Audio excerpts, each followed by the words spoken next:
Hi guys, naalala ko lang dati.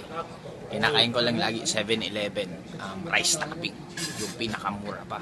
Pag medyo big time, nakakain ng medyo masarap. Pero ngayon, ayan buhay namin.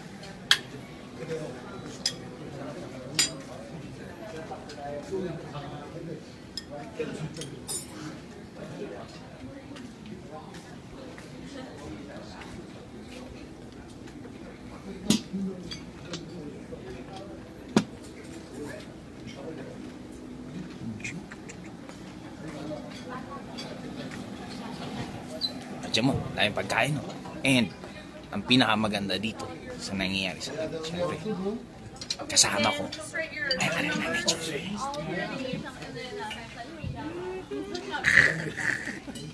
Imaginein mo yun guys, di ba? Ganun kaganda ang buhay. Parang kailan lang, mahirap mag-networking pero sobrang worth it siya. Bakit?